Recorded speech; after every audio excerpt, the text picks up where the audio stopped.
And we are live. Welcome back, everybody, to Beyond the Tool Belt, episode 248. Today, we have another special guest. Thank you for joining us on this Wednesday edition. Stay tuned, and we will be back after our short intro from our sponsors.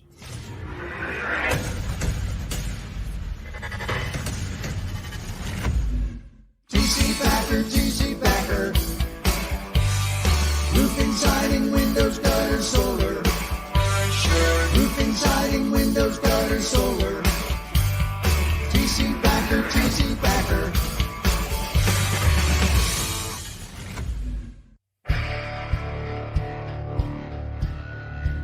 Thank you for joining us today. We have an awesome guest, Becca Switzer, well known around our industry, man. Thank you so much for carving out some time because I know you are a busy woman in our space today. So how are you? I'm doing good. Thank you so much for having me on. I really enjoyed that time we chatted at a roofing process conference briefly. There was a lot of chaos, but I was like, I really enjoyed that conversation. So I am excited to have another one with you. I do just want to put this out there, though. It's Switzer. Switzer. Yeah, Switzer like Switzerland, but that's okay. You're not the first and you won't be the last. I will never forget that again. Thank you for correcting me, because a lot of people would. I always screw. I am known for screwing everybody's name up, and like don't find out for like 6 months later. Somebody's like, "Hey, you've been pronouncing their name wrong." Yeah, it's like when people. So I used to have a dog named Raleigh. He was my best boy. I had to put him down earlier this year. He was almost 14, but people had a very hard time with his name for some reason. I was like, Raleigh, like the Carolinas, They're like Rayleigh or Rolly, and I'm like Raleigh, like Jolly Raleigh. I'm always like Switzer, like Switzerland. Yeah, there you go, Switzer. No, perfect. That's good, because that's a great connection there that will help me remember how to pronounce your last name. I still can't for the life of me pronounce Eric O's last name. Oberemt. Dude, I've tried a million times, and I still can't. So he's accepted it, and so have I. Yeah. So his name is Eric O. Yeah. And I think mostly everybody knows him as Eric O. So I mean, who has the time for all those syllables anyways? So seriously, and I'm half deliterate to begin with. So I mean, I can barely speak the English language as it is, even though I am, I guess, English or like as Nelly says in his song, Country Grammar, I speak English, but baby, I can't talk it. Yes, exactly. That's me. That's a perfect example. Now, I have tried to polish things up over the years, but I've given up, and I am who I am. And sorry, this is what you get. We accept you the way you are. Okay. Thank you so much. Well, cool, man. That's good. How's the weather? I know we talked briefly about the weather in Colorado, but give us a rundown. You're at 9,000 feet. Like, do you need oxygen at any given time, or have you pretty much acclimated yourself to the elevation? I'm very, very active. I'll show you what we've got. The beautiful aspens popping off right now. The weather is absolutely gorgeous. Yes, I am at 9,000 feet, but I hike 3 to 5 miles every single day with my dogs up here. And like, I lift weights. I add elevation actually, because I lift weights up there in that room. Okay. So yeah, I mean, when people come and visit me, they're like, "Oh my God, don't you notice the elevation?" But I actually only notice it when I go away from it. And I'm like when I'm at sea level, I'm like, I can run for 2 miles straight and not stop. That's amazing. But yeah, it's beautiful right now. Yeah, and that has to be conducive for you under, considering if I'm working out here and I went there to work out, I'm sure your endurance is probably a lot more better than mine, wouldn't it be? Or probably. No? Maybe, but I don't do like a ton of high cardio. Like, I run a little bit when the mood strikes, and that's really hard for me. But I can power through a long hike like a mule. Okay. Well, that's stamina, and that's I guess that's what I was insinuating was your stamina. I guess when it comes to working out and things like that, I'm sure is a lot more than mine would be.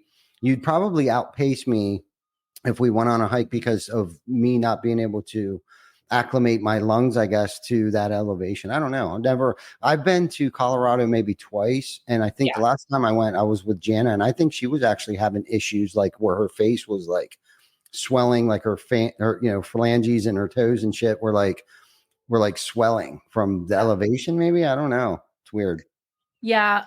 Um, I am famous for speed walking anyway. And because I gain about 500 feet of elevation on my hikes every day, at least 500, 600, something like that. So and I don't slow down. I'm just like, so when people come with me, they're like, but No that's why doubt. I can. I bring dogs. Yeah, no, that's cool. Good for you, man. Because that's what it's about, right? Like your mental health, your physical health, that all plays a role in, everything that we do. I mean, I think, for as far as like business goes, if I'm not doing personal development and working on myself, whether it's reading, educating myself, working out, being active, stretching my mind and my body, like my business, there's no growth in my business either. Absolutely. You know what I mean? I feel like there's a huge correlation between the two. Like once the growth stops with me, our business and my professional life stops to grow as well. Exactly. And I think it's also just about, there's two things that come to mind with that. I noticed early on, like earlier in my 20s, that if I could conquer my physical body, I could do anything. Because like the hardest thing for most people is like getting your ass up and exerting yourself in some way, whether that's, running or lifting weights in the gym or whatever. And if you can get over the mental hump to do that every day, it's all about small daily habits, right? So, when I look at my business, it's funny. I actually made a video about this not too long ago, but I was like, it's not these like, you don't have to run a Spartan obstacle course race every single day and max yourself out to be in shape and have a healthy lifestyle. It's like, go for a 30-minute walk, lift for 30 minutes, do 20 minutes of yoga, And so even with my business, it's like, I don't kill myself working. I have a couple of hours, a few days a week, but I'm constantly, I pack a lot of productivity into there where it's very focused, it's intentional, and it's consistent. And just like exercise, that's what most people are lacking, I think, is consistency of taking action. And that's a theme that will overlay any area of your life. Yeah, no, great point. Great point. And putting yourself in shitty positions, I guess, some people might think exercising and working out's kind of like, oh God, this is like so much like work, right? Yeah. But if you can kind of grind through that and feel that burn and get that swole and stuff like that, and if you continuously put yourself in those positions, I feel like it's preparing yourself for like actual shitty things that might happen in your life. So it's easier to overcome that adversity if you're continuously putting yourself in positions to push yourself outside of your comfort zone. And it's funny because I got a funny story about the first time that I went scuba diving with my friend Eric O. Yeah. Most recently, we were in Cayman a couple months ago, wasn't that long ago. And so I had to go through all this training and certifications and testing and stuff like that. And it sucked, man. I mean, it sucked to the point where it's like, this is really stupid. Like, why am I intentionally drowning myself? And that's how I felt in these pools, right? So I'm in the great state of Pennsylvania. There's actual scuba diving lessons here in PA. Yeah. So I went to a pool. It was a climate controlled atmosphere. Like everything was, controlled environment and all this stuff like that. But they had us doing really crazy stuff underwater, like pulling my mask out, turning my tank off, like all this horrible shit. And like, I would panic. Like I took water in a couple times and I dove to the top and the lady's like, you can't do that. Like, what do you can't do? Like I swallowed freaking water. Yeah. And she explained to me, like, you can actually like spit, puke, throw up, whatever you need to do in that respirator or whatever it's called. I can't even remember the name of it. Yeah. I was like, oh, really? She's like, yeah, if you get water in your mouth, like you can actually spit through the thing. So I was like, all right, cool. So that was like the first day. And then the second day they had us doing some other crazy stuff. Like, man, this is so dumb. So I call Eric up. I get home from this training, this lesson underwater thing. I'm like, dude, I can't come. And I'm giving him every excuse in the world. And I'm laying in bed and I'm thinking to myself, I'm like, dude, what kind of person or human being, father figure, influence, leader would I be if I backed out of this? Like, if I can't overcome this, then dude, like that just knocked me down a peg or two of the person that I actually thought I was. And it probably has knocked me down a peg or two within other people's eyes of what they thought that I could do or overcome and things like that. So I called him back and I'm like, dude, I'm going to do it. And he's like, I was waiting for that call because he's like, I know who you are. Like, I know what you're made of. And I got real with him. I'm like, listen, dude, it sucked. Like I didn't like it. I felt like I was drowning. But then I also explained to him too, and this was what was the other cool metaphor about this is I drowned as a child, and Oh, obviously I made it, but I've carried that with me. I love the water. I love being around the water. I love being on the water. Okay. Around it, on it, but like in it, you know what I mean? I'll snorkel and do crazy shit like that, but not this crazy. Long yeah. story short, I explained this to him and he's like, dude, well, you need to overcome all this right now. So it was like, okay, bet, I'm doing it. So I went up, I got certified. We went out. And of course, we went under. Listen, my first time, I had to get my open water certification, and we were able to do that in Cayman. They had us 130 freaking feet underwater. Like, I That's don't even think they're supposed to do that on the first dive. yeah, I don't think so either. That sounds But we're with Erico and his people and stuff like Yeah. that. But it was cool. That might not have been the first dive, but it was amongst one of the first dives. But the things, okay, so I overcame that. And now I feel like there's nothing I can't do. Like there's nothing I can't do. I overcame a couple fears here. One, the fear of drowning, the fear of like, this is really dumb. Like, why would anybody want to do this? And Yeah. singled myself out. But I went down there and I saw a turtle.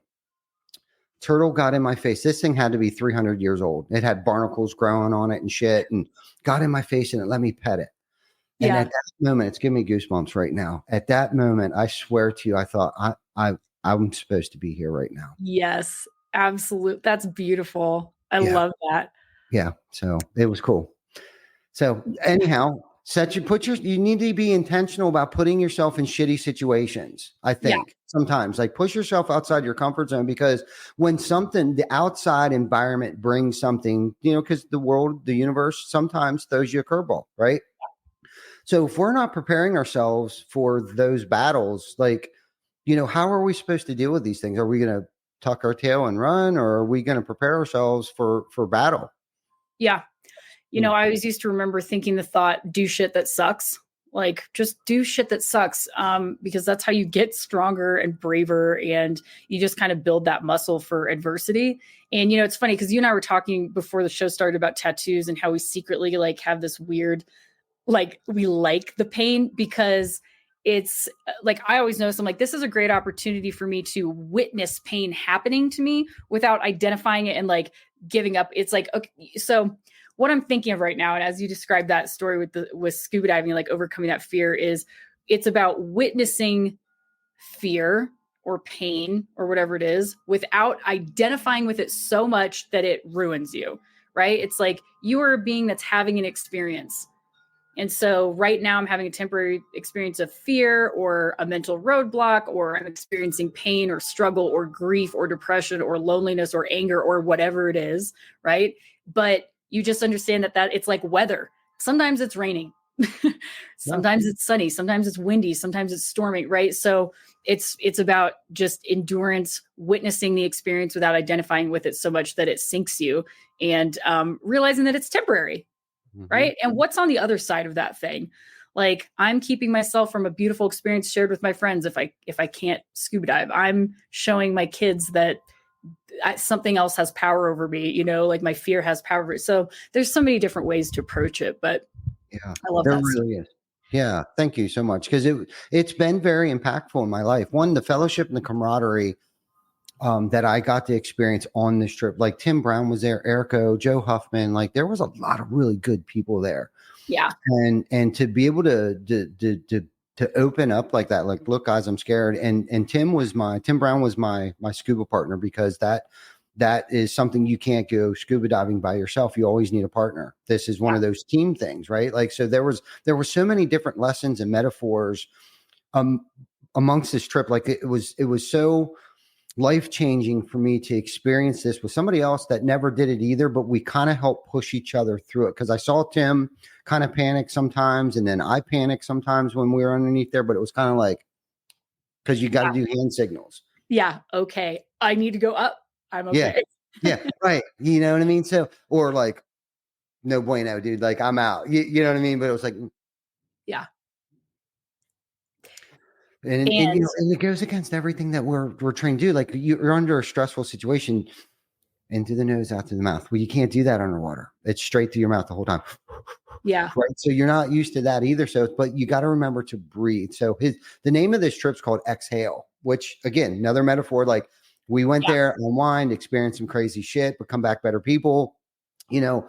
So it was good to experience that with people. And I liked how you were talking about the seasons as seasons change. Like you were talking about some days it's raining, sometimes it's sunny out. So to learn how to adapt to those situations, right? Like sometimes I got to put a jacket on. Sometimes I got to put a coat on. Sometimes I get to wear my bikini.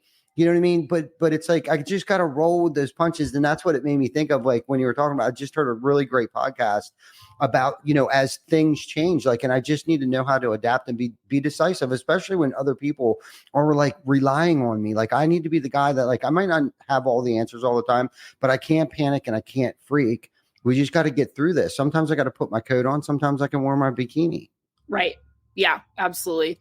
And again, it's just like witnessing the experience without getting flooded by it, And there's a quote, no winter lasts forever, no spring skips its turn. And so it's like also realizing in those moments, like this is a temporary experience, Sometimes temporary experiences are a year long.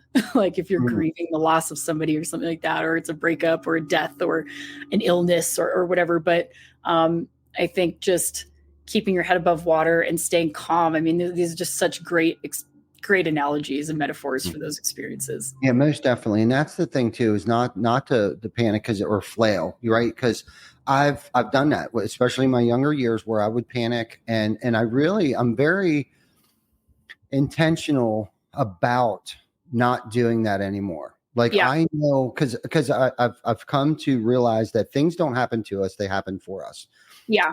And I know you're of that same mindset. Cause I think we touched on that before, and it's kind of like, that's like, there's a couple of things. Like if we're living, breathing today, things happen all the time. I don't care if it's somebody that pulled out in front of me, a roof leaks or whatever. There's always things that are coming at us. And it's like, a lot of time, this is how like systems, processes, KPIs, new job positions, because of these things that are happening for us. That's how these things get created, right? Because I don't have the answers for everything.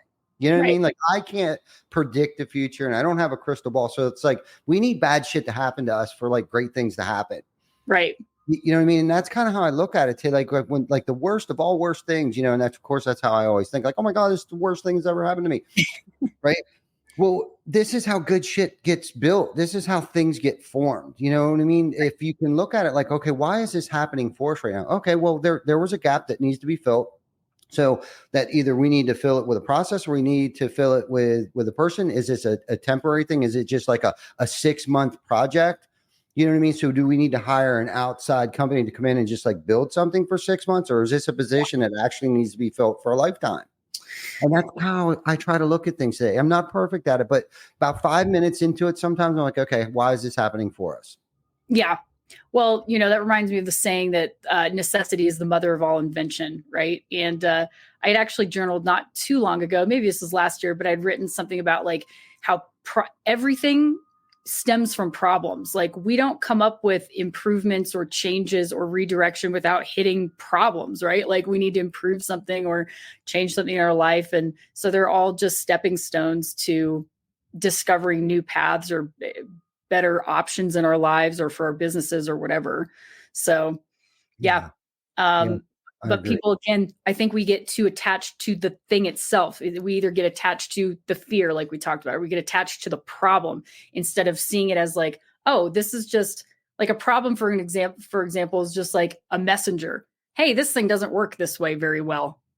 This relationship doesn't serve you very well. This is not good for your health, right? And so they're just kind of signposts to be like, something's not working, and then we take it as information. And then we get to choose what to do with that information. And it reminds me of the concept of like, there's power in the pause, right? So many people are so reactive to everything. If you think you're drowning, you're going to react like you're drowning. If you think you're drowning and then you give yourself just a second to pause and be like, I think that I'm drowning right now. I'm not actually drowning. How do I want to respond to this? And it's hard to do, right? Because we're animals, right? And it's like, we are reactive to things, and it's easy to not just take a tiny moment or step back and we think we have to solve the problem exactly right now, or it's life or death. And that really puts us in a powerless position, I think. Yeah, yeah, and I'm so reactive to things too. You know what I mean? And I think that's helped me be a little more proactive, so I don't have to. I guess there's a difference between like responding and reacting. How am I going to respond to this? Like, give myself that 2.3 seconds to realize, okay, I'm not going to drown if I exhale, Yeah. right? And then inhale through my mouth, not through your nose, dum dum, right? And these are the conversations I actually have with myself, and I have to have these conversations because if I don't learn how to, and breathing has a lot to do with it. Like I need to like take a breath, step back, give myself a minute, to kind of analyze things because I'm kind of analytic. I like to tear things apart and put it back together and figure out how it works. Yeah. And sometimes in certain instances, especially if I feel like I'm drowning, like I don't have time to like think about how the lungs are working right now and how they're compressing and decompressing and all this water's coming into my mouth, right? You know what I mean? Like I can't go through those motions, right? When I'm underwater, I just got to remember, keep it simple, stupid, just exhale, Yeah. regardless if you have a mouthful of water or not. Um, but you touched on something that's so good about like change. Like people don't like change, right? Whether it's a breakup, a lot of people, especially in like the workplace or a relationship, I think it becomes so much easier to just stay in that environment because it's predictable, right? Yes. And then you try to throw a curveball at them and change some things around. It's like all of a sudden it was like, oh, I don't like change. But what I think people are experiencing is like when you change things like that, they're not really afraid of the fear of the change. I think it's more so the fear of the grieving that they don't even know that they're going to go through or they don't even know they're experiencing the grieving of the loss, even though it's going to be something good. The change is good. They Yeah. still can't see it till after a while. And like what they're experiencing isn't the fear of loss. What they're experiencing is grief. Would you Yeah. agree with that? Yeah. Well, gosh, this has been such a lesson in my life in so many different chapters. In fact, I feel like, oh, it's funny. I feel like part of my life purpose or like my soul's journey's purpose is to really experience and understand grief and then teach from that place of personal experience and lessen the suffering of others or help other people navigate that. A bunch of things popped off in my mind when you said that. So I'm going to kind of like Go for it. spider web off here. But the first thing was you mentioned something that I experience constantly, which is the fear of leaving good for great. Sometimes like we're in situations in our lives where maybe we're not super happy or we're not getting exactly the results that we want, but we're comfy. It's good enough. And that is harder to leave to take a risk for something better than it is to leave a super shitty situation. Or we're in a shitty situation that we're gaslighting ourselves and trying to pretend that it's good enough. I mean, man, I've done that in relationships so many times because I'm just, this is not my words, by the way, somebody else said it, but we are more comfortable choosing a familiar hell than we are giving ourselves the opportunity to experience an unfamiliar heaven, right? And I think about like those stories about former military guys, like prisoners of war that were captive in horrific situations for months or years on end, where they slept on a cold cell floor for years or months or whatever. And then they get removed from that situation, but they're so traumatized, they will sleep on the floor next to a Tempur-Pedic mattress with linen sheets and 1,000 thread Egyptian cotton because they are so now attuned to the dysfunction. Pain becomes familiar and it somehow becomes cozy. And again, here's another analogy. I know I'm like the analogy queen, but there's the analogy of like, if you throw a frog into a boiling pot of water, it's just going to jump out, right? Right away. It's like, screw that. But if you put a frog into room temperature water that it's used to, and then you slowly crank the heat up, it'll sit in there until it is cooked to death. And that's what happens to us, I think. Like the only permanent thing about life is impermanence, but we don't want to believe it. Like it's human nature almost to just fight and kick against that in every possible way because we are afraid. And it's not the change that we're afraid of, it's the perceived consequences and the inevitable painful transition that will occur. Here's an example. You live in a 1-bedroom, 1-bathroom apartment.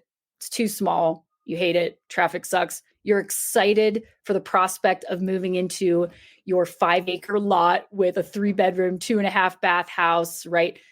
But in order to do that, you have to go through the inconvenience and the struggle of the possibility of getting your heart set on a house and then that one not going through, or somebody else getting it, or the fact that you just have to move. Moving is painful. You have to pack up all your shit and you have to go through the process of like the physical labor of moving it and getting it set up, and all of those transitions and the time and the energy and the possible disappointment in the process of house hunting, all of that. So it's just so funny. Like, look around us.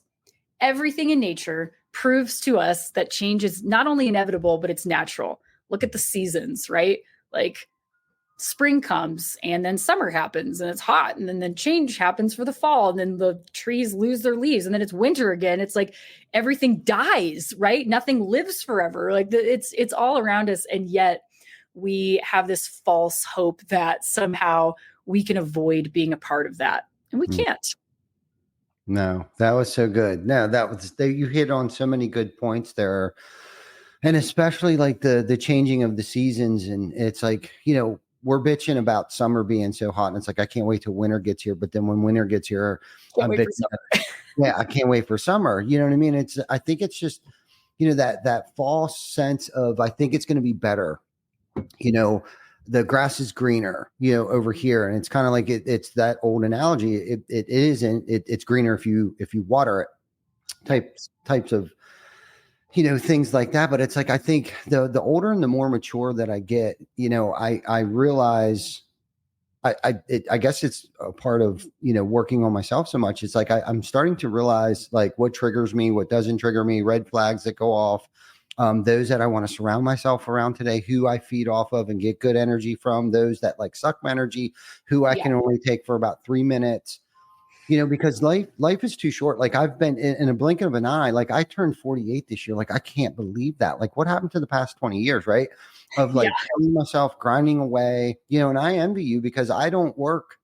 I work all the time. Like, I work every single day. And I just had a conversation with Vic where it's like, I'm kind of getting to a point in my life and in my career where it's like, what are the top 3 things? And I know this sounds so stupid, especially if you know me and you know our company. But like, I'm just now coming to the conclusion where it's like, I need to decide, like, what are the 3 things, if there's 3 things that only I can do in the company that nobody else can do. Right. And those are the 3 things I'm going to stick to. Right. Yeah. I still find myself in the weeds, and I know I kind of changed topics here, but it all kind of like threads together on, how we feel, how we perceive things. What's the paradigm I'm going to have on this today?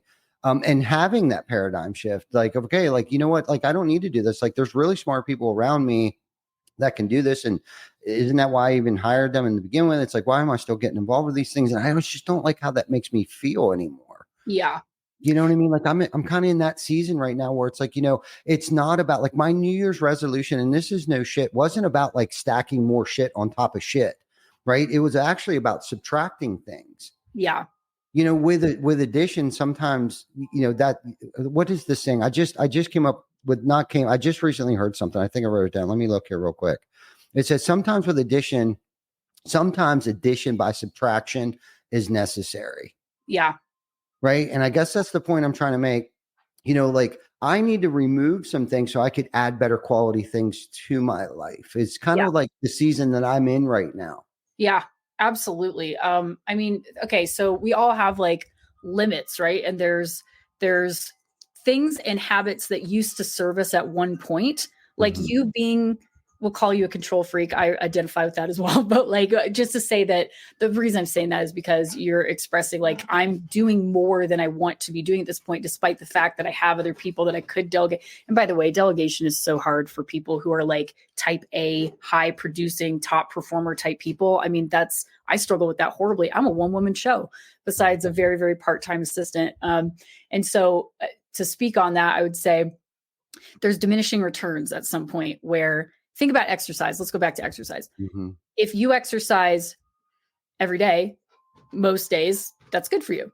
But if you do it for too many hours every single day with no break, it actually is detrimental. you can't recover. Your muscles don't have time. You need, like, rest is part of the program. And so it's about learning, like, what are my limits now? And those are always changing, right? Like you just said, like, hey, I'm 48 now. Like, I'm not 28. Where did this time go?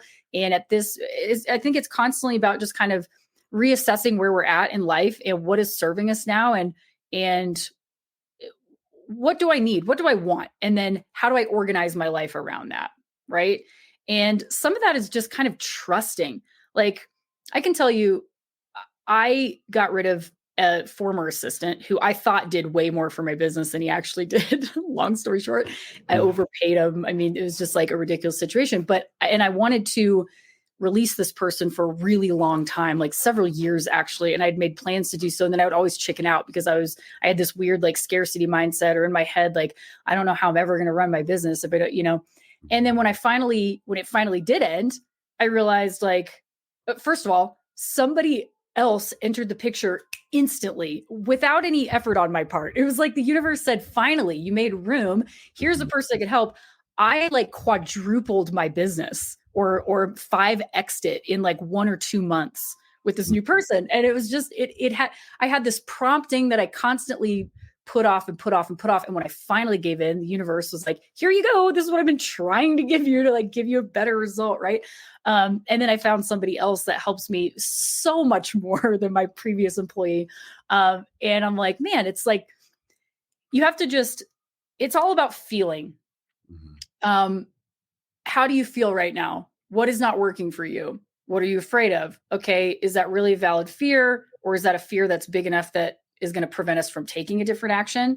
And then just, it's kind of like leap and the net will appear. I'm huge on just manifestation, law of attraction, and divine guidance, and all of those things. That's like my whole world nowadays. But I think that we are provided for if we trust that if we take the inspired change that we're feeling prompted to do, we will be guided to whatever it is that we need, whether that's a person or a solution or whatever. Right.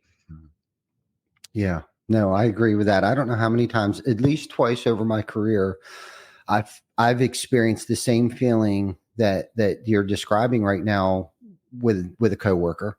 Yeah. Okay. And again, going kind of back to where it was like, I just was more comfortable with the shitty situation that I was in with them. Yes. But knew that they probably had to go, but it was so uncomfortable of packing the whole house up and moving, right? Even though I know it's the best thing for me to do. Yeah. I just couldn't. So a situation came up, and this guy was my right-hand man, and became my best friend, and lesson learned there too. Sometimes that doesn't mix well, business and being best friends and stuff like that. There's a lot of, both of us were probably taking advantage of each other at some point in time over the course of our relationship. But finally he just left, right? Like he left. And I think one of the reasons why I think I held on to him so long was because I was like, man, then I would have to start doing this again, or just that fear of like, I don't know how we're going to run the business without exactly this person. Right. Well, it was like we exponentially, the quality, first and foremost, the quality of the company just was like, it just improved almost immediately. Yep. Right. And the growth, the exponential growth that we experienced was just phenomenal. Like I couldn't even fathom like how great things had become. Not that there wasn't a couple hiccups and some learning curves along the way, but it was great. But I've actually tested this theory, and anytime we're kind of put in this situation or position, I always say to the team now, it's only happened, I think, twice since then, but I can't wait to see what happens next. Yeah. Do you know what I mean? And it has, I mark my words, I swear on everything that I love dearly, that it's like addition by subtraction is necessary sometimes. I love that. You know what I mean? And it's like, I am a firm believer. I've witnessed, I've tested it. I've tested it. Like, okay, let's see what you got, universe. Like, what do you know what I mean? Like, what good could possibly come out of this? Right? Like, try me. Like, and lo and behold, it's like the greatest thing that really, it may not have been what I thought should have happened. Right. But it's exactly what was supposed to happen. And it was for the better for me, for my mental health, physical health, the company health, the everything. It was just, it's amazing how that works. Yeah. Absolutely. So something that you just said reminds me of a mantra that I always practice, which is there's always more to be revealed. Mm. And, something that I'm really learning now is to try to see things from a divine perspective. We have to remember that like our tiny little slice that we can see, that we think we have control over, we only see the immediate opportunities in front of us, which is extremely limited, right? We have to remember that we live in an infinite universe that is intelligent, that is connected through the fabric of life, right? Like everything is connected and working together. It's constantly cooperating to create and sustain balance and harmony in some way. So if you're feeling disharmony in something, that means something's out of whack, but you need to follow that and then allow the infinite resources and creativity of the universe that has access to 8 billion people, different combinations of things, timing, like it has access to the stuff that we only have like this tiny little awareness of, right? And that's going to bring new people. I didn't know who Kevin in California was. 21-year-old Kevin who just randomly showed up and helped me quadruple my business in 2 months. Like if it was left up to me, like, what are my options? I thought I had none. Or that I was just going to have to do everything or whatever. And so, yeah, it's like, there's actually a really great book called The Surrender Experiment by Michael Singer. And it was a really inspiring book. He tells this story about basically just following intuition and allowing things, surrendering to whatever the universe was guiding him to do, whether it seemed impossible or unlikely or not what he would have chosen for himself or not how he pictured that something was going to go. And when he did that, all of these things lined up, not without challenges, mind you, but all these things lined up to bring him incredible wealth, success, connections. And it was just very, very fascinating. It's like, man, we have to remember that there is an intelligence that is running every single thing that exists, including us, that is so much more powerful and far-reaching and intelligent than we are, that it can create opportunities and situations and results in our life that we could never think about. Like I always point this out, like the earth right now is spinning and I don't have to do jack shit about that. I don't need to like wake up and be like, oh no, who's going to spin? Like if I don't spin the earth, then what's going to happen? Grass grows on its own. I eat food and my body just knows what to do with it. What? My heart's beating all on its own. If I cut my finger, it heals on its own. Like when we do that, we go, oh, like there's actually a lot, everything is going on. And I think that I'm in control of all of this. I have to remember that if I'm just like, hey, the same power and intelligence that is waking me up every day and sustaining me and healing me and growing things and spinning the earth and rising the sun and all of that, that's the same thing I'm part of. Like, I'm not separate from that. I'm not like this separate thing that's out here in that and has to figure out how to survive. I am just as much a part of it. Did you design your body, Ty? Did you bring yourself into existence on this planet, right? Like, we didn't do any of that. We're just, and we're an offspring of it, right? And so can't we trust that a little bit more? Mm-hmm. Yeah, for but sure. Again, it could be scary to do, but that's what I lean on. I'm like, there is a force way smarter than me, way more intelligent, way more resourced, way more creative, infinite, wise, and ancient that's running this show. Can't I just let my foot off the gas a little bit and let Jesus take the wheel? You know what I mean? Yeah. Yeah. No, that's so great. And that was probably where I'm at right now in my life, where it's like, I can let go. And I've traveled for a year on and off, and the world kept rotating, my fingernails kept growing, the grass continued to keep getting green and things like that. And getting back to what you're saying. Yeah, I'm a control freak. I can't help it. I'm the only one that can do this and do it as well as I can. But I think over, the years of being, beating myself up, and I'm a glutton for punishment. I think we just get to a point where when the pain's great enough, we kind of get off our dead ass and do something about it. And I'm at that next level, that next growth level to see, what does the universe have in store for me? But I have to endure the pain because it's never going to be a good idea till I think it's a good idea. I don't care how many times you tell me, Becca, that, you need to let go of this, but like, it's not a good idea until I think it's a good idea. And when the pain's great enough, I'll finally do something about it. And it's kind of like, here we are at this next growth spurt. And we've been preparing ourselves, for next year. We started at the beginning of the third quarter of like preparing ourselves, being proactive. Ty Backer is actually being proactive. I'm not reacting when January 1st comes rolling around, right? We're being proactive and stuff. And because of that, is through the pain and the things, the trials, the tribulations, the tried and the true, and all that good stuff that we've gone through mentally, physically, spiritually, personally, has brought me to this place, to where I am and who I am, and what has made me who I am today. You know what I mean? But because of not doing things right the first time and screwing up multiple times, and I probably have more failures than I do successes in my life, and I know that for a fact. But I guess when I was sitting there listening to you talk about all this stuff, and I was like, I wonder at what point in time did she start to discover these things? You know what I mean? Was there a book when you were a 12-year-old child? You're like, okay, like there's a universe out there and I just play a small part in it. And if I can kind of just stay out of the way and things are just going to happen, but I got to play my role in this. Like when did all of this, metaphoric, the unison, the collaborating, like when did that all start to connect for you? In severe moments of grief, like the lowest points of my life, where if I did not seek out those concepts and ideas, I wouldn't be sitting here right now. I mean, I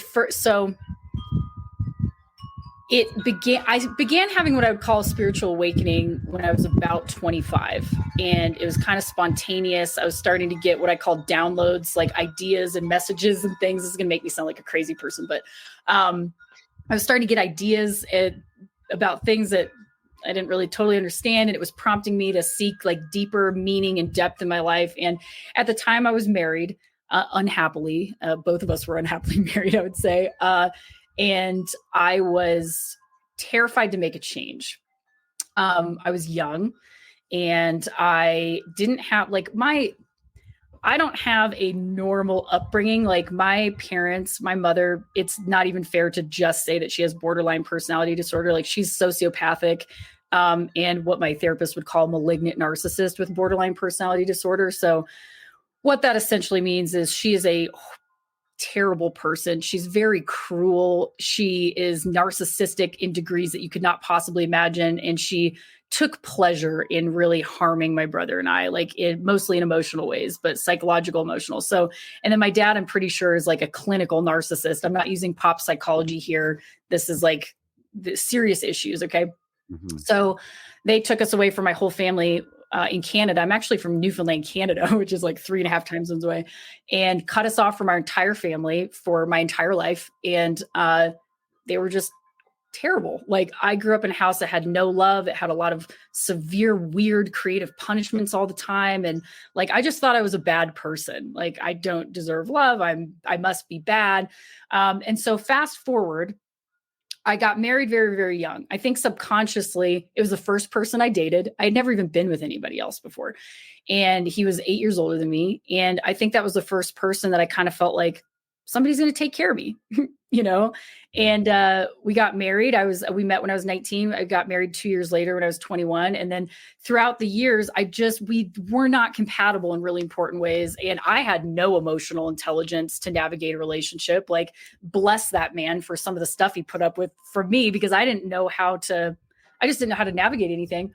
But I was unhappy, and I became increasingly more and more unhappy. And then I started kind of waking up spiritually and having these thoughts and feelings and promptings and leadings into directions that I didn't fully understand, but felt very, very strongly about. And long story short, I had finally separated myself from my parents, went no contact with my parents, which they didn't even give a shit. It's been 11 years now. They've never contacted me. And so I was terrified to split up from my marriage because, first of all, to me, that was a no-no. I had Christian guilt, right? I was like, well, you don't get divorced. I chose this path and I didn't want to be a worse person. I didn't want to hurt somebody by leaving a marriage. And it just seemed like that wasn't even an option. Well, continue the years. You can't live in misery like that, right? And again, this is not about him. It was about me. He was a great person. We were not a good married couple, right? And so finally, I split up from my marriage. And when that happened, I was not prepared for everything that was going to hit me like a freight train. I didn't have a family. My parents didn't show up for me during my divorce, never heard from them. I had nobody. And my business suddenly, it was like, now I'm running a business by myself.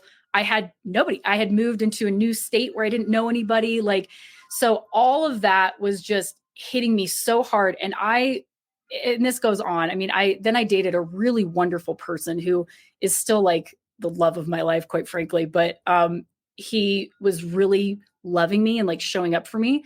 And it was so unfamiliar to me. I self-sabotaged it. I had never felt that before in my life. So I was at the lowest possible point of my life going through that experience, like a divorce and then pushing away the person that I was madly in love with and couldn't make sense of anything. This is a very long story, but I'm answering your question, I promise. Okay.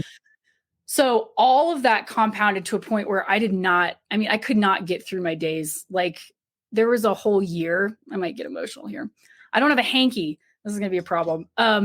There was a whole year where I was barely surviving. I couldn't get out of bed. I was so depressed. Life had no meaning. I genuinely was angry at God. I was like, why? I didn't ask to be here. I didn't ask to be born and have to go through this shit. And I didn't pick these parents. And I did not ask for these like set of circumstances, like why am I forced to go through this? And in that, there were two options: kill yourself or find meaning in this. And by the grace of God, I chose every day to try to find meaning in it. And that led me to a lot of books. That led me to a lot of deep conversations with people. That led me to finally, and it took a really long time. It took years actually to get to this point, but going through therapy and then really like uncovering and addressing stuff that I had buried decades before, and so I just had to find a way to get through life. And now it's turned into, this is not only a way to get through life, to understand like how the universe is working and divine perspective, all those things, that is life, and so now I find great joy in it. Even when I am facing painful challenges and chapters, it's like, okay, well, this is somehow part of the fabric of life. And I might not understand it right now, but I do trust that it is eventually going to lead to someplace that I need to be. Right. And so that's a long story long. It could be way longer, but it was grief. It was pain. It was absolute and utter despair and directionlessness. It was falling out. It was divorce. It was breakups. It was all the types of grief and pain that led me to my journey with spirit, with God, with trying to find meaning in the universe and actually beginning to find it. Wow. No, it was so good. That was so good. And it's a perfect example of overcoming adversity, and just know that you're not alone. All those feelings, maybe not all of your experiences aren't the same as other people's, but I think the feelings, a lot of times the emotions and the feelings and how we treat other people because of our upbringings and things like that. And we don't know how to react to certain people actually being nice to us, right? Like we need to go through all that stuff. It's like once we have that moment where we can it's almost like hovering over yourself. And it's like, you know what? I just treated this person like shit for so many years. Like you can almost see how you impacted or affected other people. And I got a little story where, I actually saw myself in somebody one time. It was almost like I was able to like remove myself from my body and like oversee like the whole conversation, how everything went down and how they treated me. And it was a friend of mine, and he was behaving very poorly and threw a box of sugar at Jana. And of course I chased after him and he got away and the cops were called and all this stuff. And somehow I turned out to be the asshole throughout this whole thing. But that's not the moral of the story. The moral of the story is, and it wasn't because of how he threw the box and nothing to do with women. My point was the things, his tongue, how sharp his tongue was and the things that he had said. I saw myself in him right away. And that's, we got, we were able to make up and I don't know where the guy is anymore, but long story short is that I think it takes I think it takes situations to happen, at least for me, right? Where like I have these moments that happen throughout the course of my life where it's like I may have treated people poorly, but somehow justified it in my twisted mind that it was okay. You know, if you grew up the way that I grew up, and I used that as an excuse for a long time. You know, I drank the way that I drank. If you grew up the way that I grew up, you would drink the way that I drank, right? Like, and I rode that freaking thing till the brakes busted off that for the longest time. But until I started to get sober, I started to realize how badly I was treating people and how selfish I was and self-centered, and half of these things that I experienced were due to decisions that I made. I chose to get in these relationships.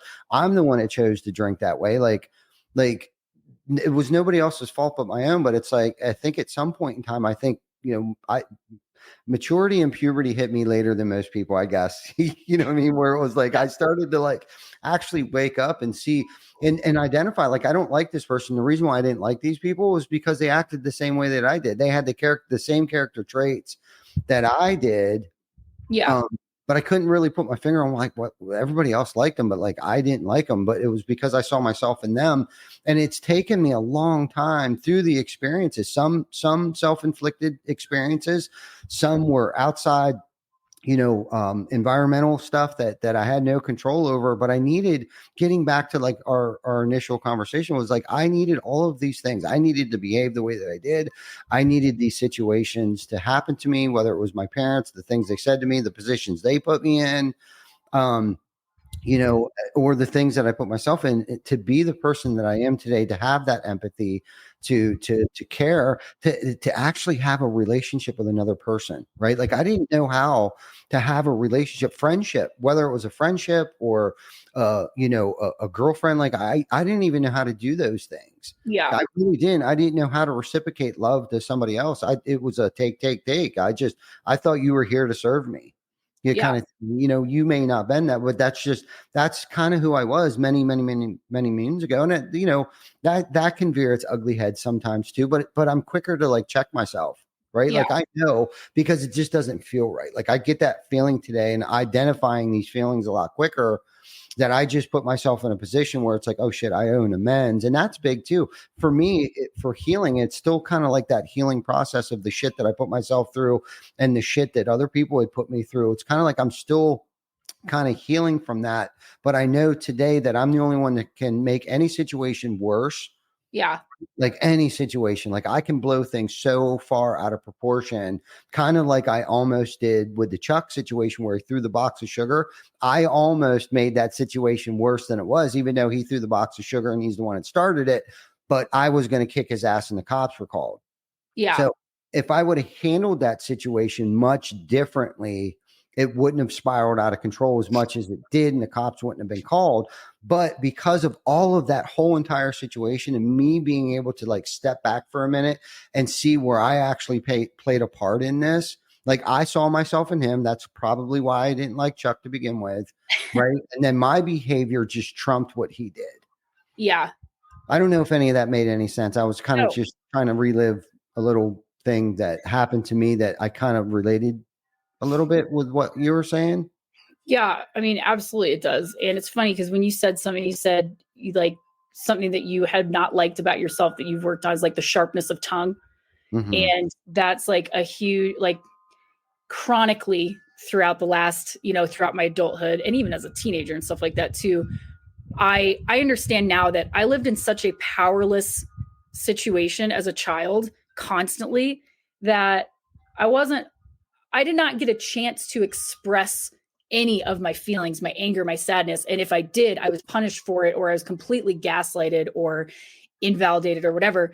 And that created two monsters inside of me. One, very repressed anger that came out at the wrong people sometimes, or came out disproportionately later in life to safer people who really didn't deserve that much vitriol, but maybe they did something wrong. Maybe I was hurt by something, but I had 25 plus years of really bad rage that I had not addressed, that it doesn't matter who's invalidating me or crossing me now. All of that's really meant for like my mom and my dad is coming out on somebody who did something wrong or said something wrong, or they, you know, whatever, or I perceive that they have done something wrong, and I would just be like a dragon breathing fire, you know, and I would use my words. And because that is really the only thing that I learned that I could do, sort of, as a child. And we carry these things with us until we address them, right? Like, I didn't know how to do any better. And my problem was choosing people and situations usually that kind of made me feel a familiar way to how I felt as a child. Not all the time necessarily. I'm not saying like, oh, everybody else was bad. That's never, ever what I believe. We all play a part in like co-creating these dynamics and relationships or working situations or whatever. But I never learned how to address conflicts in a healthy way. I never learned how to communicate. And in my mind, nobody cares about me. Nobody cares about my feelings. And so I just have to try to show up and overgive so much until I feel like people will definitely take care of me if I'm showing up this way. And then when they don't, all of that vitriol comes out, right? Like I just freak out. And it's a lot of the times misdirected, or it would be disproportionate, like I said, to whatever the situation may be. But I mean, I see myself so much in what you're saying too. Like I also beat the shit out of myself over mistakes. Like I look back and I'm like, why did I do that? Why I can't, sometimes I don't even really remember like doing the thing or saying the thing that I said. It's like something else takes over. That's like the self-protection mechanism, and you lash out or dissociate. Right. And you just like, you know, it takes a long time. And it's funny because you mentioned, like, you said I'm 48 and I feel like I am just figuring some of these things out. I feel that exact same way. I just turned 36. I've been beating myself up about errors that I made years ago. Like, man, why did I treat this person that way? Or I wish I had not responded or reacted that way. Like, holy shit. But at the time, I literally did not have access to anything else. Like, we are products of our environment, right? And that stuff is like an operating system that we didn't even really install. We inherited an operating system, and it takes a great deal of self-awareness and intentionality and accountability to be like, okay, I don't like this operating system. I need to uninstall it and install something new. And we don't come with an instruction manual, right? So like we have to give ourselves grace and compassion.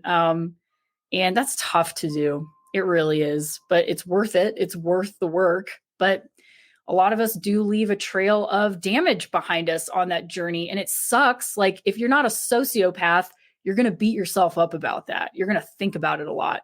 And it just comes to a point where it's like, okay, when are you done hurting yourself over this? And what can you do now? You know, like understanding that everybody's on their own personal healing journey, and it's just not easy. And some of us have a really fucked up start. Yeah. You know what I mean? Yeah, for sure. Yes, no doubt, man. I feel like I could talk to you for 2 more hours about this stuff, you know, taking it out on the wrong people over small shit. Because I think for me, I stuffed so much stuff for so many years. Yep. That it just comes out at the wrong times on the wrong people over really stupid small shit. Yeah. So I can totally relate to that. You know, learning how to deal with stuff, conflict and stuff like that. I don't think anybody in their right mind enjoys conflict. Like I really don't. Like I don't like to argue with people. You know what I mean? But I can't be a doormat either. So there's a happy medium there where it's like, nah, you know, I have to agree to disagree. You know, and that's okay to say that. You know, but a lot of people think you're being a smart ass, but it's kind of like I'm telling you, I'm accepting what you just said. I still like you. Like you know what I mean? But there's so much good stuff. God, we got to get you back on the show. We're already over an hour. Damn it. I feel like I can keep going, but I don't want to hold you hostage much longer. You can hold me hostage for a little bit if you want, but I'm also happy to come back on. We can anytime down. Yeah. Either way, it doesn't matter. So both. Okay, a little bit of both. I'll hold you hostage for a little bit longer, and we'll definitely have to get you back on here because I feel like we've elaborated on top of our first conversation that we had. I think it was last year or 2 years ago at Roofing Process, because that conversation was definitely, we didn't have the time that we had right now. Yeah. But self-mastery, trying to figure ourselves out. We're not perfect. We got to stop beating ourselves up. I agree with all of that stuff. And it's a shame that most of the world hasn't identified these things.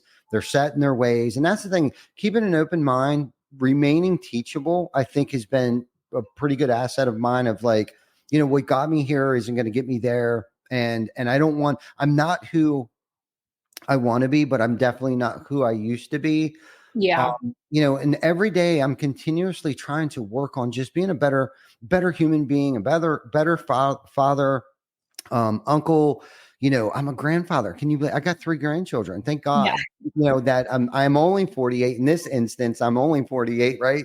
Right. With 3 grandkids and people around me that love me, that care for me, that understand me. I think for the most part, and that's the thing. Don't try to understand me. Just love me. In most cases, right? And I've been able to do that, right? Like I've been able to surround myself around people that level me up, that carry me when I need carried. I don't always have to be the one carrying everybody. And I think that was probably one of the biggest struggles for me because I'm a man. I got to carry everybody. I'm going to drag you along and I'm going to push up to the top and I'm fine. Nothing's wrong. I'll figure it out. For me, being vulnerable with somebody to let them know like where I'm at, I'm not feeling well. I'm in a bad mental state of mind. And I go through that, right? I can't help it. Sometimes there's like a situational depression or anxiety or insecurity, right? Like insecurity. And I think a lot of that comes from my past childhood experiences and things like that. If you really found out who I was, you might not like me. Kind of, Yes. that I feel all the time, not all the time, not as much as I used to, but like I still have those ebbs and flows where it's like, I'm at a low today, but I need to know that there's got to be somebody in my corner that I can talk to that's not going to run their mouth, that's going to give me sound advice or just listen to me. And I think that's really helped me over the years is finding that individual, right? Because sometimes I can't always take this shit home. Like my family don't, need to know the woes of like what happened at work or things like that. But there are things that I got to share with my loved ones at home. But I've been fortunate enough to surround myself around people here at work, that believe in the same things that I believe in, know what the mission is, and that I feel like I can really be vulnerable around. And I think some people are just so afraid or don't know that there are people out there that will actually listen to them and actually care about your mental state and your physical well-being. Yeah. Yeah. Oh man, learning to lean on people. That's the other thing. Like, Yeah. I'm starting to do that now, but it sucks when, like, okay, I'll go back to like my upbringing. The people who were supposed to care about me the most by default did not give a flying fuck about me and actually enjoyed watching me be in pain, which is a real mind fuck, right? So I grew up having to I became hyper independent, first of all. And I even shut a lot of stuff down. I was telling this to my therapist not too long ago. I was like, I remember my friends joking that I was like a robot when I was a teenager. And I thought that was funny at the time. Like, haha, nothing really can shake me. But I wasn't letting anything in. I didn't feel really, really good. And I also didn't feel really, really bad. I just kind of didn't feel anything because after 2 decades of feeling terrible, eventually it's a survival mechanism. In fact, I remember a very distinct moment. I don't remember what had happened. I was being punished very severely for something, and I was a child, and I was in my bed in my room, and I had been crying locked in my room for hours at this point, and nobody came, nothing.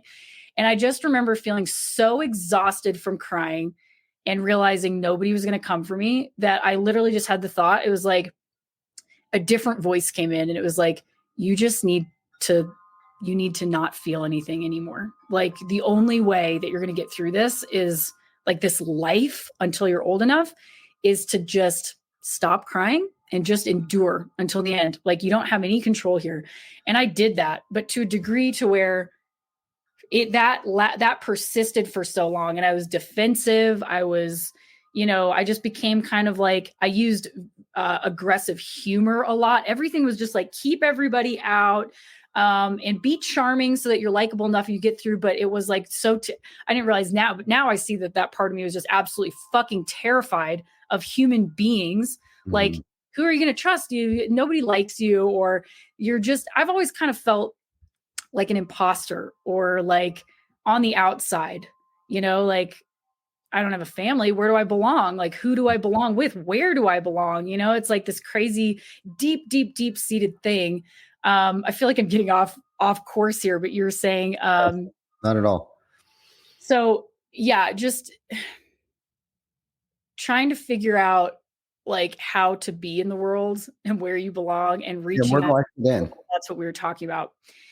I could not support myself in my emotions because I was so disconnected from how I felt that I certainly couldn't imagine that somebody else was going to be able to be there for me. And it just, you feel like you're going to be a burden, or that you are needy, or something in you is just not letting you reach out for support. And finally now I can say, like, for example, I'll be vulnerable with you right now, Ty.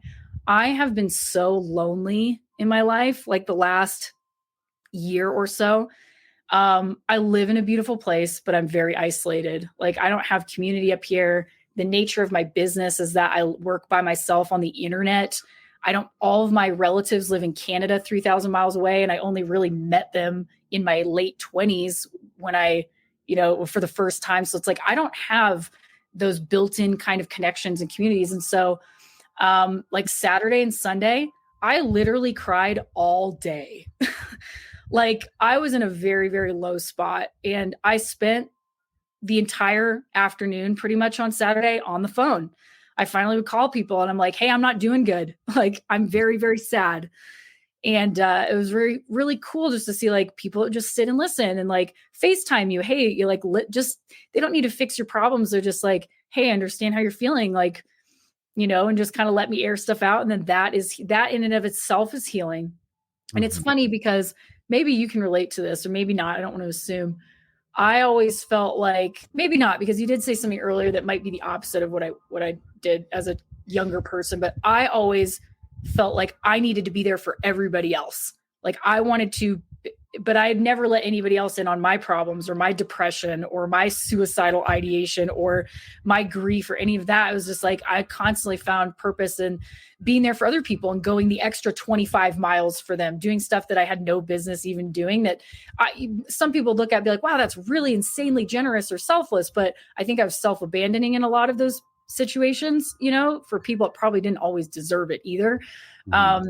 And so it was really hard for me to like, let other people do things for me. I still have a problem with that. Men, I have to tell myself in my head, let this man open the door for you. He wants to open the door, like little stuff like that.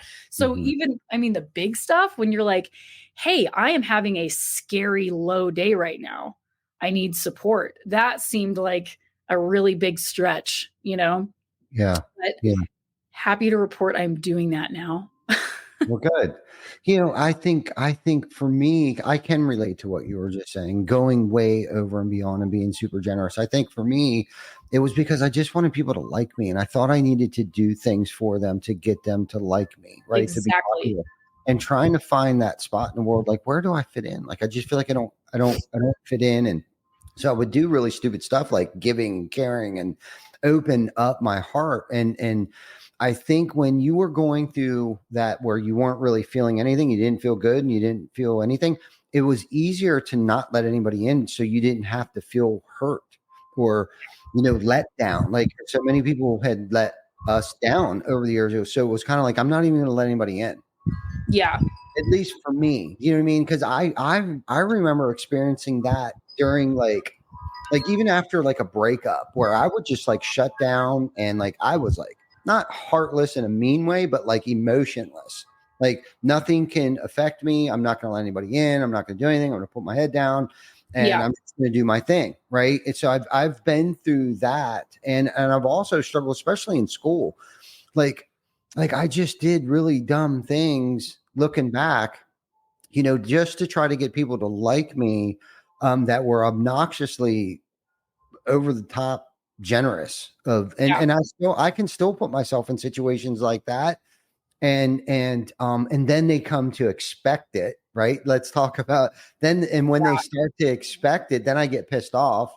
Right. I was the one that actually created that. Like that's something I had to identify too. Like I need to be super cautious of like, because I'm very caring and I'm very giving. So I'll overgive to the point where then like people just like expect things, right? Yeah. And then I'll get frustrated or I'll get upset or I'll get resentful at these people or individuals that I've been super generous to, and all of a sudden I'm not generous anymore, and then they don't like me.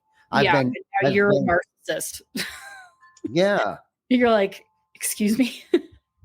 Yeah. You know what I mean? So it's like I have to I've learned that about myself. But I also got to be careful because I want to let people in. You know Yeah. what I mean? And it's like I've created, and my perception of things too is not always the greatest. And again, that's where like being able to talk to other people, like, hey man, am I being crazy right now, or is this kind of fucked up? Like this situation Right. that this person is putting us in, right? I know that's screwed up. Okay, good. I just wanted to make sure that I wasn't thinking, that I'm being taken advantage of when I'm not being taken advantage of, because I can be very easily taken advantage of in a minute and allow it to happen. But I have to know that I put myself in that situation. I did this to me. Like yes, they did it, but I allowed them to do that to me. And again, I think this is a part of like kind of for me is like growing up and maturing a little bit of like being cautious on like who I'm putting myself around, like who am I allowing into my world today? Because this is what's cool about this. We actually get to pick and choose who's in our lives today. Yeah. Right. And there for a minute, I don't think I understood that. This is so funny. I had this exact revelation very recently where I was like, because I guess this is probably a product of, think about it. When you're a child, you're born into a family. You don't pick your family, you're in it. Right. And then you make friends by proximity. Who lived on your street? Who did you go to school with? Who did you go to college with? And then it's who are you working with if you do a normal job, right? And you're not really actually choosing. And you find that subconsciously it's just, I am in this situation and I need to find a way to fit into it. And then we start to break away from that. And it's like, I can choose the type of people that I want to have in my life. And like, also you can choose who you don't want to have in your life anymore. Exactly. And it's funny. This sounds, I don't even know if the profundity is going to be communicated here, but I realized not very long ago, I was like, I get to live my life. My life, it doesn't matter if there were people in my life that are no longer in my life, or that I used to do this thing and now I don't do it, or I was going to do this career and now I don't do that, or I lived here and now I live somewhere else. All of those things, like for some reason felt like this scary departure from like being included or something. And now it's like, your life will go on. Like whether people were not a good fit for you and they exited, or you fucked up and they exited, both things are going to be prevalent, right? Like your life is still your life, and there's still an infinite universe where you're going to have new opportunities and like get to design the life that you want. But man, it's hard. It's tough. Either way. Hard. Yeah. And again, getting back to like, we have to put ourselves through certain situations to realize and discover, I don't like that. I don't like how it made me feel. I choose not to go there anymore. And knowing that I have that decision to make, like, I don't have to go there. It just makes me feel uncomfortable. And not to sound contradictory on like, put yourself in uncomfortable positions, like get comfortable with being uncomfortable. Like I 100% believe in that. But like when it comes to certain people and places, like I don't feel comfortable going to a bar every night and I don't feel comfortable in a bar anymore. It doesn't make me feel comfortable. It's not conducive to my mental health. Right. I have way better things to do with my time than going to a bar every night, even though I don't drink. But I've tried that. I thought I could still hang out with the old people that I drank with and things like that. I've just come to realize that that's just not conducive to my mental state of mind, and nor are those the people I choose to hang around with anymore. Yeah. Because there's much more healthier things to do and healthier people that believe in the things that I believe in and are trying to accomplish the things that I'm trying to accomplish. And they feel and have experienced the same trauma or good experiences that I have. And those are the people I choose to be around today. Yeah, exactly.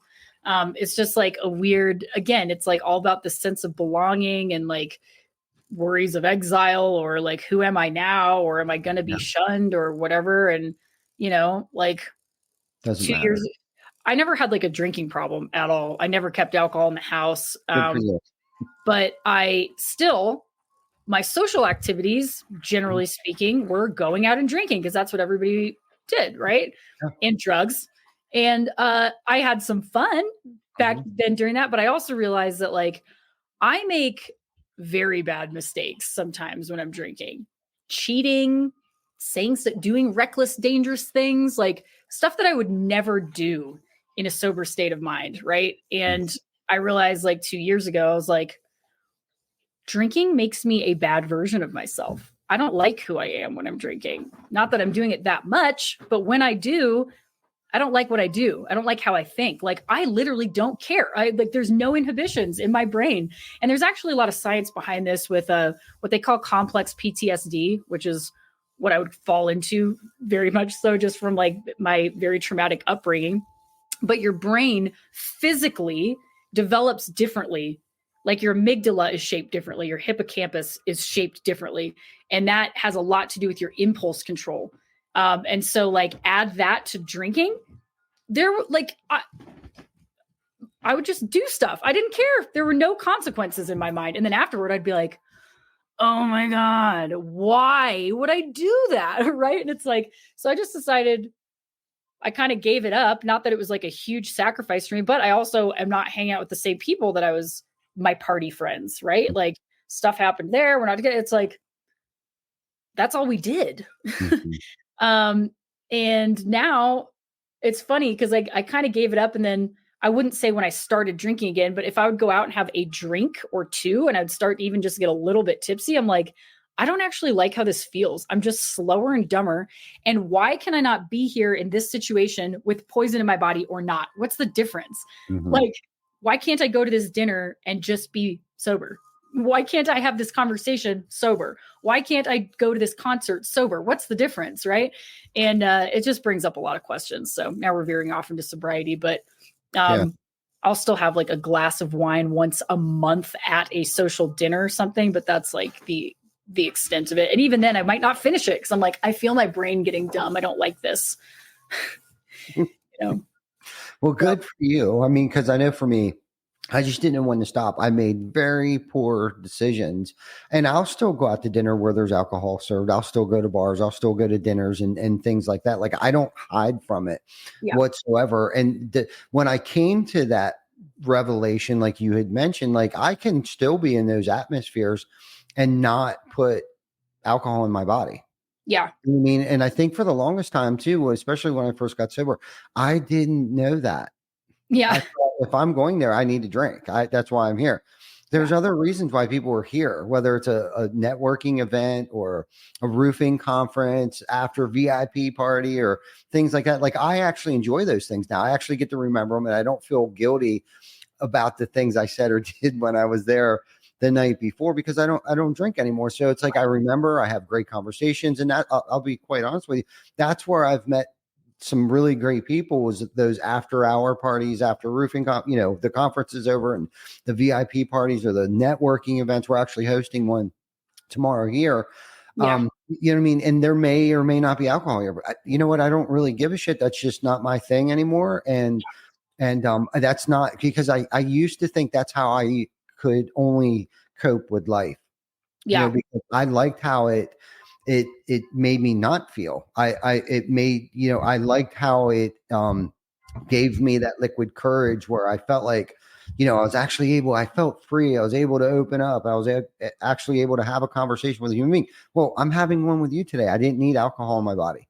Yeah. You know what I mean? Or any type of other mind altering substances. And I think once I got over that hurdle and realized that I actually have a more productive life today, I feel smarter because I'm not hungover and feeling burnout or whatever the case might be with the substances that I use. Sometimes like I just didn't know when to stop. And I thought I was working harder and it made me more creative and all these stupid things that I used to feed my head with that like why I needed to do the things that I did were actually the opposite of the productive part that I thought it was giving me. It wasn't. It actually was holding me back. So anyhow, I'm going to let you go. We've been on here for an hour and 21 minutes. We're definitely going to get you back on here. Perhaps we'll run into each other somewhere too along the line, either at RoofCon, Win the Storm. I know we're go to SRC Window Storm and RoofCon here at the end of October. So if you're at any of them, do not hesitate to come over to our booth because we're going to have to jam out again like we did today. Absolutely. I'll be at RoofCon. I'm also going to be at Western Roofing Conference, and then I'm going to be at whichever one is Marco Island. What's that? RPC, I think. Roofing Process Conference. Yep, so yep. I'll be around. I've really enjoyed our conversation. And yeah, I like that we don't talk about roofing. Like, let's talk about the human experience. Yeah, no doubt. Right. I mean, that roofing is just a byproduct of us. Yeah. It's what we do. It's not who we are. Exactly. So thank you so much for coming on. Thank you, everybody, for tuning in and hanging out with us. We still got quite a few viewers and listeners out there. So thank you guys for taking time out on your Wednesday afternoon. If you haven't liked, loved, or subscribed, please do that. And if you didn't catch us in the beginning of this, please check us out on the replay because this was probably on my top 3 favorite most episodes. And I'm not lying. This was so good. So thank you. I feel like I can accomplish anything now after our conversation. I just kind of feel freer for whatever reason right now. But I love that. Yeah. So thank you so much for the therapeutic conversation that we had today. And absolutely. Yeah, I really enjoyed it. Thank you for sharing so vulnerably so much about your story too. It's so connecting and honestly healing to be like, oh, other people have felt this way. Other people have also made mistakes. Like I'm not the only one that's, you know what I mean? So It's really nice to hear that. It is. I think more of us need to be more vulnerable and stop the shit. Cut the shit. Cut the shit. Yeah. Cut the shit. Right. So anyhow, you take care of yourself. And if you ever need anything, don't hesitate to reach out to us. Thank you. I really appreciate it. I look forward to chatting with you again. You too. Thank you. You guys have a great day. See you later. Yep. Bye. Bye.